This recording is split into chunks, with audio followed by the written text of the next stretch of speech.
সুধী দর্শকবৃন্দ, আশা করি প্রত্যেকেই ভালো রয়েছে। হলিডে কোচিং ইউটিউবের চ্যানেলের পক্ষ থেকে সবাইকেই স্বাগতম জানাই। ক্লাস 12-এর আজকে আমি পদার্থের কঠিন অবস্থার দ্বিতীয় আলোচনা পর্ব শুরু করছি। আশা করি ভিডিওটি ভালো লাগবে। ভালো লেগে থাকলে অবশ্যই চ্যানেলটি সাবস্ক্রাইব করে পাশে থাকা বেল আইকনটি প্রেস করতে ভুলবে না। নতুন বন্ধুদের শেয়ার করে জানিয়ে দিতে ভুলবে না। পূর্বের ভিডিও তোমরা ডেসক্রিপশন বক্সের লিঙ্ক থাকে অথবা আই বাটন থেকে দেখে নিতে পারবে। কোনো সমস্যা থাকলে কমেন্ট সেকশানে কমেন্ট করতে ভুলবে না। তাহলে শুরু করা যাক মূল পর্ব। আজকে আমরা পদার্থের কঠিন অবস্থায় আগে জেনে নিয়েছি যে পদার্থের দুটো ভাগ, একটি নিয়তকার, অনিয়তকার। সেই নিয়তকার পদার্থের গঠন অনুযায়ী কঠিন পদার্থকে চারটি ভাগে ভাগ করা যায়। এই চারটি পদার্থের ভাগগুলো সম্পর্কে আমরা বিস্তারিতভাবে জানব। এখানে আমরা প্রথমেই যে ভাগটির কথা বলবো সেটা হচ্ছে আয়নীয় কঠিন পদার্থ বা আয়নিক সলিড। আয়নীয় কঠিন পদার্থ সবসময় কী দ্বারা তৈরি হয় না, দুটো আয়ন দ্বারা তৈরি হয়। সেই দুটো আয়ন ক্যাটায়ন ও অ্যানায়ন। ক্যাটায়ন ও অ্যানায়ন দুটো আয়ন দ্বারা যুক্ত হয়ে যে যৌগ তৈরি করে বা যে কঠিন পদার্থ উৎপন্ন হয় তাকেই বলা হয় আয়নীয় কঠিন পদার্থ। এই ক্যাটায়ন কাকে বলে না, কোনো পরমাণু যদি সেটা পজিটিভ চার্জ যুক্ত হয় তখন তাকে বলা হয় ক্যাটায়ন। কোনো পরমাণু যদি নেগেটিভ চার্জ যুক্ত হয় তখন তাকে বলা হয় অ্যানায়ন। এই ক্যাটায়ন অ্যানায়ন পরস্পর এদের মধ্যে চার্জ যুক্ত হওয়ার জন্য যে তড়িৎ আকর্ষণ বল, এই তড়িৎ আকর্ষণ বল দ্বারা পরস্পর যুক্ত হয়ে যে যৌগ উৎপন্ন করে, কঠিন পদার্থ উৎপন্ন করে, তখন তাকে বলা হয় আয়নীয় কঠিন পদার্থ। এই কঠিন পদার্থে যেহেতু ক্যাটায়ন এবং অ্যানায়ন রয়েছে এবং এরা যখন যৌগ উৎপন্ন করে তখন কিন্তু প্রকৃতপক্ষে তড়িৎ নিরপেক্ষ, কিন্তু এদের গলিত অবস্থা বা এদেরকে জলীয় দ্রবণে দ্রবীভূত করলে তখন কিন্তু এই যৌগ বা যে আয়নগুলো বিশ্লেষিত হয় সেই আয়নগুলো কিন্তু তড়িৎ পরিবহন করতে পারে। এইবারে আমরা এই আয়নীয় যৌগগুলির কিছু বিশেষ বৈশিষ্ট্য সম্পর্কে জানব। আয়নীয় যৌগগুলি যেহেতু পজিটিভ এবং নেগেটিভ চার্জ দ্বারা পরস্পরের মধ্যে তড়িৎ আকর্ষণ বল দ্বারা যুক্ত হয়, এই তড়িৎ আকর্ষণ বলের পরিমাণ খুব বেশি হওয়ার জন্য সাধারণত আয়নীয় যৌগগুলো খুবই শক্ত হয় এবং এদেরকে ভাঙা যায় না, এবং এরা উচ্চ গলনাঙ্ক ও উচ্চ স্ফুটনাঙ্ক বিশিষ্ট হয়। উচ্চ গলনাঙ্ক ও উচ্চ স্ফুটনাঙ্ক বিশিষ্ট হয়ে থাকে এই সব যৌগগুলি, এবং এদের বন্ধনকে ছিন্ন করতে প্রচুর পরিমাণে শক্তির প্রয়োজন হয়। এবং এদের বললাম যে গলিত অবস্থায় এরা তড়িতের সুপরিবাহী, কঠিন অবস্থায় মুক্ত আয়ন থাকে না, কিন্তু গলিত অবস্থায় আয়নগুলো মুক্ত হতে পারে এবং তড়িৎ পরিবহনে সক্ষম হতে পারে। তাহলে এদের উদাহরণ কি হবে না, উদাহরণ আমি তোমাদের পাশেই একটি ছবি রেখেছি। সেই পাশের ছবিটা হচ্ছে NaCl স্ট্রাকচার। আমরা জানি NaCl একটি আয়নীয় যৌগ। এছাড়াও calcium chloride, CaCl2, calcium oxide, এই বিভিন্ন বিভিন্ন যৌগগুলি আয়নীয় যৌগের উদাহরণ। এবারে আমরা জানব দ্বিতীয় ভাগ, সেটা হচ্ছে সমযোজী কঠিন পদার্থ বা কোভ্যালেন্ট সলিড। সমযোজী কঠিন পদার্থ বা যাকে বলা হয় কোভ্যালেন্ট সলিড। এই কোভ্যালেন্ট সলিড বা সমযোজী কঠিন পদার্থ কাকে বলে? সমযোজী যৌগ ক্লাস 11-এ আমরা পড়েছি। সমযোজী যৌগ কাকে বলে না, যেখানে এক বা একাধিক পরমাণু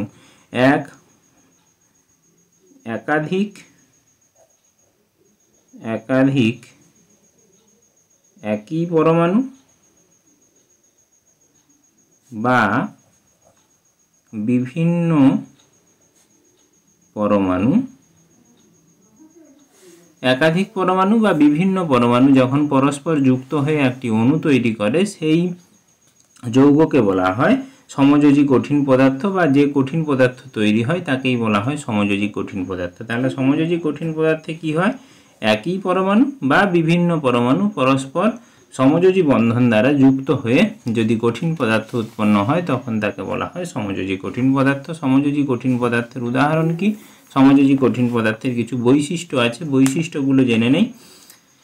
কি বৈশিষ্ট্য রয়েছে? সমযোজী কঠিন পদার্থ যেহেতু এদের মধ্যে বন্ধন তৈরি হয়, সেই জন্য সাধারণত এরা কেলাস আকারে তৈরি হয় এবং এরা সাধারণত আয়নীয় যৌগের থেকে কম শক্তিশালী, কিন্তু এরা শক্ত এবং এদেরও উচ্চ গলনাঙ্ক এবং স্ফুটনাঙ্ক বিশিষ্ট হয়। এদেরও উচ্চ গলনাঙ্ক এবং স্ফুটনাঙ্ক বিশিষ্ট হয় ও স্ফুটনাঙ্ক বিশিষ্ট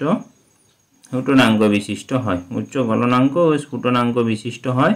এবং যৌগগুলো সাধারণত তড়িৎ নিরপেক্ষ হয় এবং এরা গলিত অবস্থায় বা সাধারণ অবস্থায় তড়িতের অপরিবাহী বা তড়িৎ পরিবহন করতে পারে না এবং তাপও এরা পরিবহন করতে পারে না। তাহলে তাপ ও তড়িতের কুপরিবাহী, তাপ ও তড়িতের বলতে পারি কুপরিবাহী। এবং যৌগগুলি তাপ ও তড়িতের কুপরিবাহী বললাম, শক্ত, উচ্চ গলনাঙ্ক, স্ফুটনাঙ্ক বিশিষ্ট হয়। সাধারণত ব্যতিক্রম রয়েছে একটি বিশেষ যৌগের, সেই বিশেষ যৌগটার নাম হচ্ছে গ্রাফাইট। গ্রাফাইট যৌগটি যেটি সাধারণ অবস্থায় সমযোজী যৌগ হলেও এটা কিন্তু সাধারণ অবস্থায় তড়িতের সুপরিবাহী। তাহলে এদের যৌগের উদাহরণ কি হবে না, এদের যৌগের উদাহরণ হীরক বা ডায়মন্ড যাকে বলা হয়, গ্রাফাইট, হীরক, গ্রাফাইট, কার্বন, সিলিকন কার্বাইড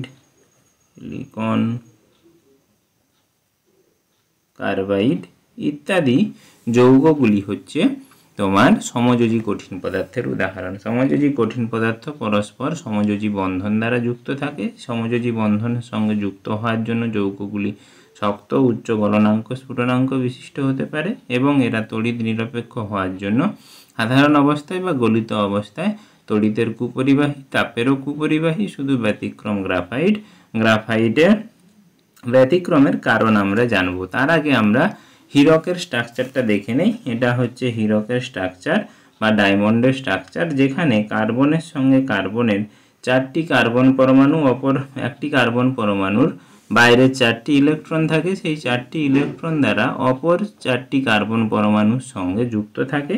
এই জন্য এদের কার্বন কার্বন সমযোজী বন্ধনের দূরত্ব হয় 1.54 অ্যাংস্ট্রম এবং কার্বন কার্বন বন্ড অ্যাঙ্গেল হয় 198 ডিগ্রি 28 মিনিট। এটা হচ্ছে ডায়মন্ডের কার্বন কার্বনের সিঙ্গেল বন্ড এবং এরা টেট্রাহাইড্রন বা চতুস্থলক গঠন তৈরি করে। এরা টেট্রাহেড্রন বা চতুস্থলক গঠন তৈরি করে হীরক। হীরক হচ্ছে প্রকৃতিতে পাওয়া সবথেকে কঠিন পদার্থ। এরপরে আমরা গ্রাফাইটের স্ট্রাকচারে যাব। এটাই হচ্ছে গ্রাফাইটের স্ট্রাকচার। গ্রাফাইটের ভ্যালেন্স শেলের যে 4টি ইলেকট্রন রয়েছে, সেই 3টি ইলেকট্রন দ্বারা অপর 3টি কার্বন পরমাণুর সঙ্গে যুক্ত থাকে। তাহলে বলতে পারি নিঃসঙ্গ একটি ইলেকট্রন বাড়তি থাকে, সেই একটি ইলেকট্রনকে বলা হয় পাই ইলেকট্রন। এই পাই ইলেকট্রন কি করে না, এই 3টি ইলেকট্রন, বাইরে থাকা 3টি ইলেকট্রন অপর 3টি কার্বন পরমাণুর সঙ্গে যখন যুক্ত হয়ে একটি ষড়ভুজাকার আকৃতি বা হেক্সাগোনাল টাইপের বন্ধনযুক্ত আকৃতি উৎপন্ন করে বা ষড়ভুজগুলি পরস্পর যুক্ত হয়ে গ্রাফাইটের একটি তল তৈরি করে। এই ষড়ভুজগুলির সমান্তরালে আর একটি তল তৈরি হয়। এই সমান্তরাল তলে একটি ষড়ভুজ অপর একটি ষড়ভুজের সঙ্গে বাড়তি যে একটি ইলেকট্রন রয়েছে, প্রত্যেকটি কার্বনের বাড়তি একটি ইলেকট্রনের সঙ্গে দুর্বল বন্ধন তৈরি করে। সেই দুর্বল বন্ধনকে তৈরি করে। সেই দুর্বল বন্ধনকে ছিন্ন করতে খুব কম পরিমাণ শক্তি লাগে এবং এই দুর্বল বন্ধন ছিন্ন হয়ে গেলে ইলেকট্রনগুলো মুক্ত আকারে ঘুরে বেড়ায়। সেই ইলেকট্রনগুলোই কি করে, তড়িৎ পরিবহনে সাহায্য করে। এই ইলেকট্রনকে বলা হয় এই জন্য পাই ইলেকট্রন। তাহলে পাই ইলেকট্রন কি করে না, দুটো সমান্তরাল ষড়ভুজের সঙ্গে দুর্বল বন্ধন তৈরি করে। সেই দুর্বল বন্ধনেরকে ছিন্ন করলে ইলেকট্রনগুলো মুক্ত হয়ে যায় এবং ইলেকট্রনগুলো তড়িৎ পরিবহন করতে পারে।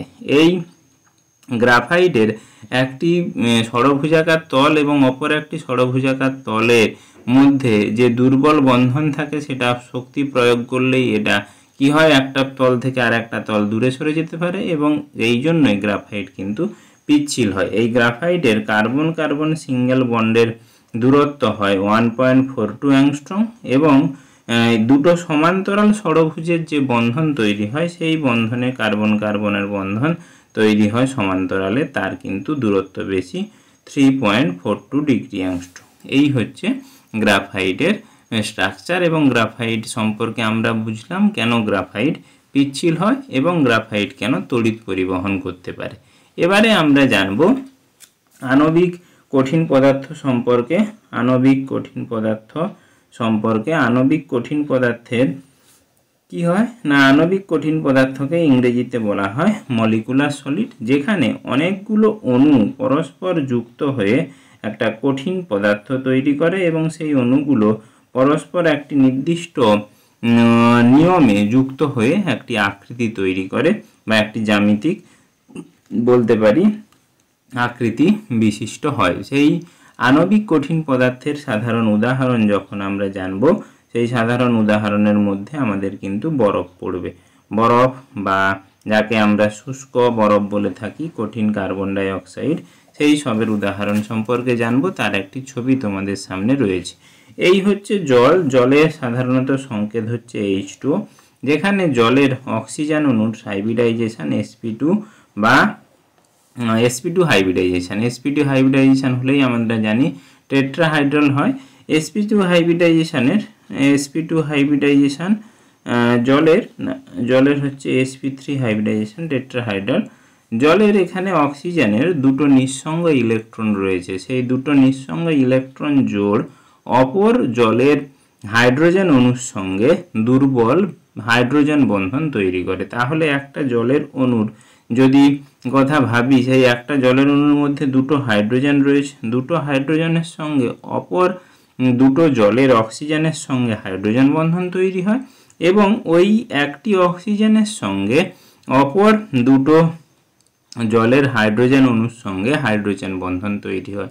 এই দ্বারা বোঝা যায় যে একটা জলের অণুর সঙ্গে চারটি জলের অণু পরস্পর যুক্ত হয়ে চতুস্থলক বা টেট্রাহাইড্রাল গঠন তৈরি করে এবং এইভাবেই বরফের অণু গঠিত হয়। এই বরফের অণু যখন একটি জলের অণুর সঙ্গে চারটি পরপর জলের অণু যুক্ত হয়ে টেট্রাহাইড্রাল বা চতুস্থলকীয় আকার গঠন করে, তার মধ্যে অনেক ফাঁকা জায়গা থাকে। সেই ফাঁকা জায়গার মধ্যে বায়ু যুক্ত হয়ে বায়ু পূর্ণ হয় বা বায়ু ফাঁকা জায়গাকে অবস্থান করে। এই জন্য সাধারণ অবস্থায় বরফ কিন্তু ঘনত্ব জলের ঘনত্বের থেকে কম হয়, এই জন্যই বরফ জলে ভাসে। এটা হচ্ছে একটি কারণ যেখানে জল বরফে পরিণত হলে কেন সেটি জলের উপরে ভাসে। তাহলে আমরা বরফের গঠন সম্পর্কে জানলাম। কঠিন কার্বন ডাই অক্সাইডের সঙ্গেই একটি অণুর সঙ্গে আর একটি অণু পরস্পর